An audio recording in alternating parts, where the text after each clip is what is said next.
Good morning, good afternoon, good evening. This is Professor Sistrom, and I'm reaching out to the student body. Okay, students, I thought I'd put this little short video log together and send out to you because I know some of you probably wondering, am I okay being in Thailand when we just had an earthquake? So Thailand just had an earthquake and it came through, and yes, I'm fine, I'm good. I tell people all the time, the way I was raised, calamity, mayhem always come, and we can deal with it. I mean, it comes, it comes. And I have a philosophy that I preach all the time. Death is no stranger to man, so I'm okay. But it was good to see that the Thai people was able to handle this. It was a lot of drama going on after the fact, but they were able to deal with it and they handled it like champs. But with that being said, in my classroom, I talk a little bit more about it. I want to move into this lesson so you guys know that I am doing fine. Boy, wait until I talk to you about it though. But anyway, here we go. So I want to talk about Linux and what Linux can do for you. Now, I just recently sent the video out for students to look at, to know how to upload their files. But I want to go through the various commands. So I'm going to do a video on Linux, then I'm going to do a video on cybersecurity, then a video on Linux, a video on cybersecurity. So I'm going to try to get one rolling every day so you guys can see this is easy stuff. Now I'm going to send it out to all the students so all of my students can see that when it comes to IT, the things you need to know to be able to jump into this particular field. I want to make sure that you understand the pathways to be a successful person, whether you're going to be a programmer, cybersecurity, networking, whatever one of them disciplines or any other disciplines that you decide to go. I want to give you a roadmap to follow. Now, I want you to understand you will go on your own journey, but I can give you the pathway to follow. So let's talk about Linux. I said this before and I'm going to say it again. Linux is one of the key tools you need to know. So we're going to walk through each one of the sessions. Now in this particular session, now I'm checking my notes. So every time I turn my head, I'm checking my notes because I want to make sure I lay this out right for you. So Linux deals with, in this particular presentation, deals with exploring the bash features. Now, just so you know, bash was one of the distributions that was created, but when Linux decided to create or develop Linux, some people came behind him and created bash, one of the first structured Linux operating systems out there. Now, I could be wrong in how I'm phrasing it, but just know that bash is one of the primary Linux operating systems out there.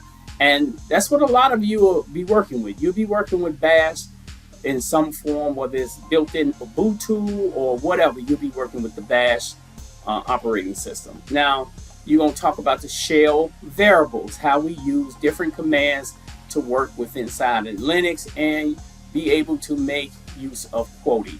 Now, I just want to give you the substance of this. So you're going to see me skip through this, but I want to give you the substance so you know the commands that I deem that you should really know as you travel through this. So let's move on. Okay, so one of the commands that you're going to quickly learn, and you already learned because you should have done this lesson by now, is ls. ls gives you the ability to list directories or list files and directories. That's what ls is there for. And then you will learn different ways to use ls. And we talked about that in the other video log I listed up, but you'll learn different ways to use ls. But just remember, ls is a way, and you see me just type that command in wrong because I didn't create a space. And that's good. I want to make errors in here so you can see these particular errors and what will happen. So it says ls-1 command not found. It's not found because there's no space there. So if I just do up arrow right here, which you can do the same thing and hit the space bar in the right place, not the wrong place, then I hit the command and it'll give me exactly what I want. So you're going to make errors. Make the errors so you can see how to fix the problem or fix the arrow. And now it lists the directories. You still have the directories and files right here, and they call it long format because now you can see everything. Okay, so let's move on for you to pick on. So LS has many options you can use for it. Cool.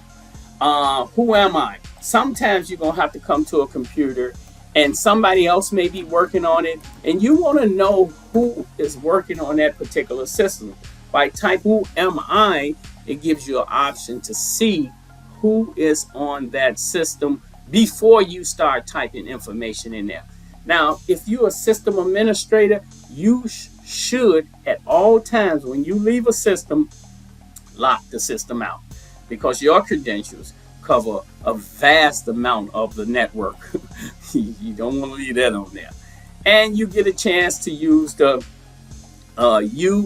name right here. You get the chance to type this in too, and that just tells me what type of machine you are working on, what distribution of a machine that you're working on. So right now it says Linux. Of course, you know you're working with Linux, but what distribution that you're working on. Now, if you was on another system, it will have Ubuntu pop up or another name pop up, whichever system you are using at that particular time. And you get a chance to see the different options you can use with that. That's going to tell you the same thing. So if I throw that in there and then come back and put -N right here, it says local host. So you get a chance to see that you can play with the different options. And right here, it tells you traditionally in Unix, options were expressed by a hyphen followed by another character, for example, -N. So it gives a chance to show you that you can use these particular different options. Your takeaway should be that you can find out immediately what system you are working on. Don't get caught up on the options. Don't say, oh, these options are so many, it's confusing. No, you just want to focus on knowing the basic commands so you can know what you're doing on that system. Let's move on. Okay, so PWD. Now, the PWD command is used to display the current location. So, and people, I know it's going to seem like you're repeating things over and over. PWD stands for print working directory. You're not going to be printing this directly out. At best, you'll just be printing out what the system has and built in it. But back in the day, you literally could have printed this to a sheet of paper and then had it come out, because if you remember back in the day, we didn't have monitors like we have now. There you go. It listed /home/admin, and that tells you right there that you're working on a home directory and that you inside the system admin bin directory. I shouldn't say bin, I should just say directory, because using these short terms may throw you off. But anyway, moving on. Okay, so it explains all about the history of, you saw me using the up arrow, down arrow. I can use the backspace and all that. You pretty much know how to do that. And if I want to see the commands that I have used previously before, I can put in the history command. And that'll show me all the commands I've been throwing in there. You see, it's quite a few of them. So I've been playing around with this all day. Okay, so moving right along. So let's get to the point. And here's a command that it's going to be a while before you get to it, but I'm going to give it to you now. And I did give it to you in my last video log. So here it is, clear. That clears your screen up so you can have more space to work with. So I'm going to do that often. Okay, let's move on. And the date command will print out the date. So I'm not going to actually type those commands in there because well, let's put the date in there. Let's see how the date command comes in. Let me see if it's going to show the real date that I'm working with right now. And it says March the 29th. So you guys know it's March the 29th, 7:56 a.m. and 7:56. Well, that's wrong because it's not 7:56. But it gives you the 29th. Okay. And that's even wrong because it's really the 30th for me. But hey, it's showing you this command here as close as possibly can. Now, we will alter this in real world scenarios. The real world will be printing out the real date. But for this example, we'll go with that. Okay, let's move on. Okay, so we did history. We can do history S. And It'll print out some functions. We're not going to keep beating that horse to death. Let's move on.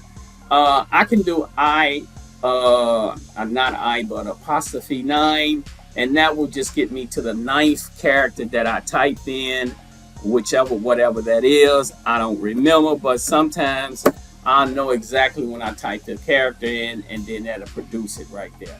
Okay, let's move on. Okay, and we talk about the arrow keys up and down again. So you get the idea. You see that learning Linux is really easy. All it requires is that you remember this. And like I said, take a sheet of paper out or create some in Notepad of all the commands that you typed in and just repeat them. Keep repeating them.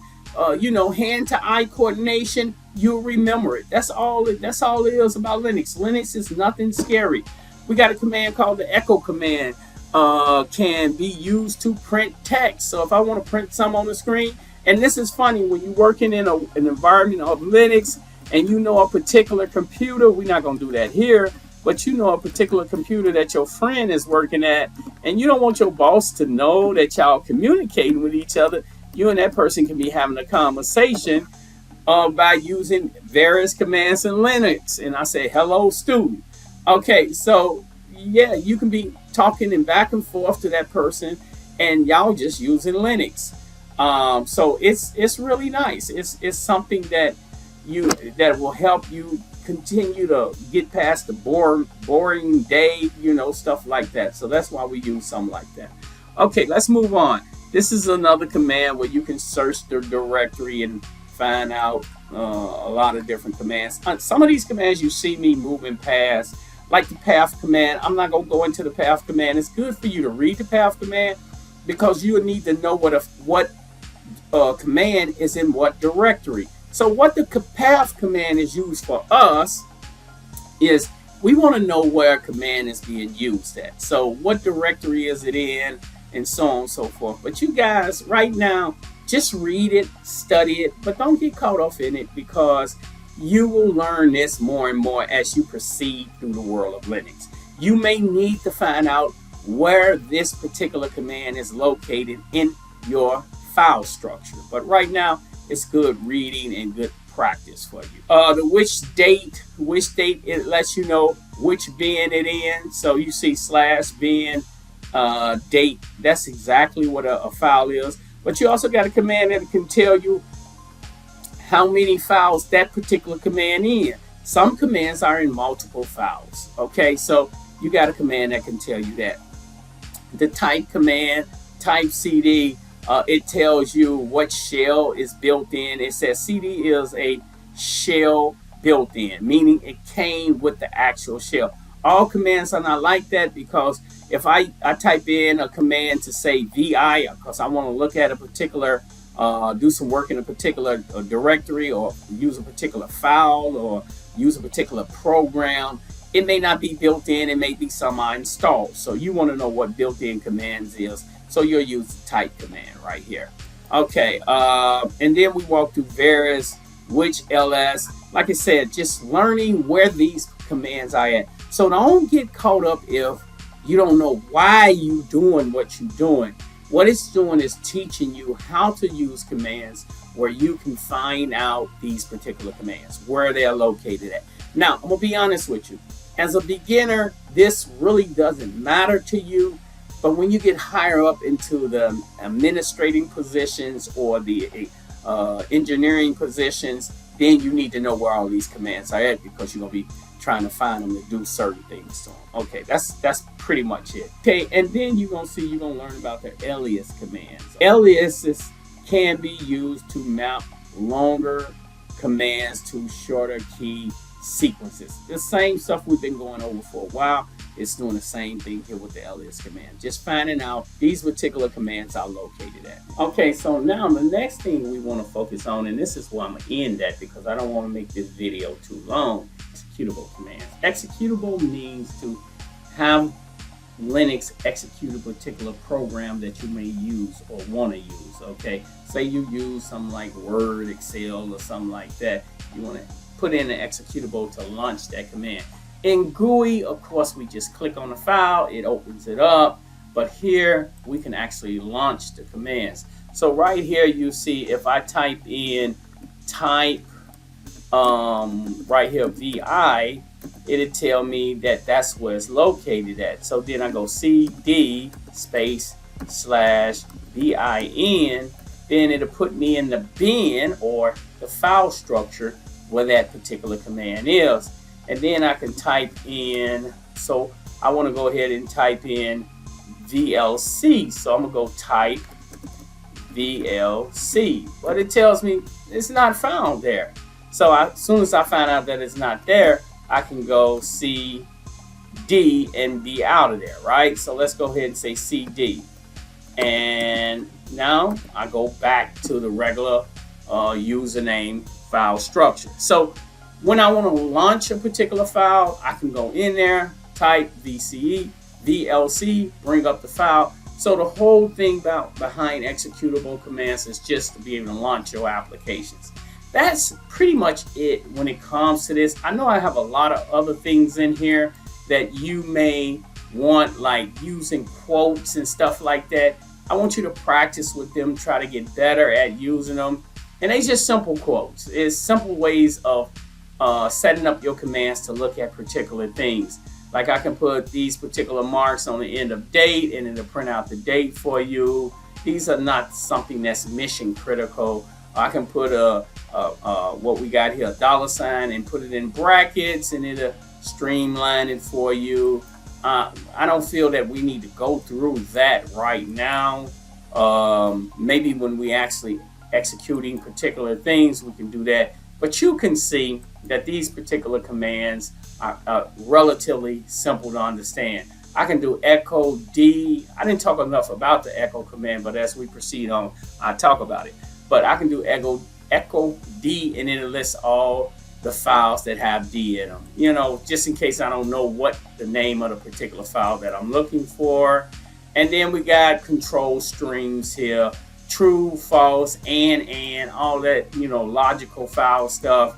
Read through that, make sure you understand it. Like for instance, if I go echo hello semicolon, echo Linux semicolon, and it'll print the words out. Or I can just say echo semicolon hello semicolon Linux, and it'll print it out right there for you too. So use these logical commands, but as we proceed on through this chapter, we're gonna get a chance to go really deep off into it. Okay, this is Professor Sistrunk. I'm sending this out. I just wanted to let you guys know I'm doing fine, and also send this to you so you can actually start utilizing it. I am going to send you a lot of these particular vlogs. So those of you who are sitting on the sideline deciding to get into the game, you'll see that it's not hard, it's easy, and you'll jump into it.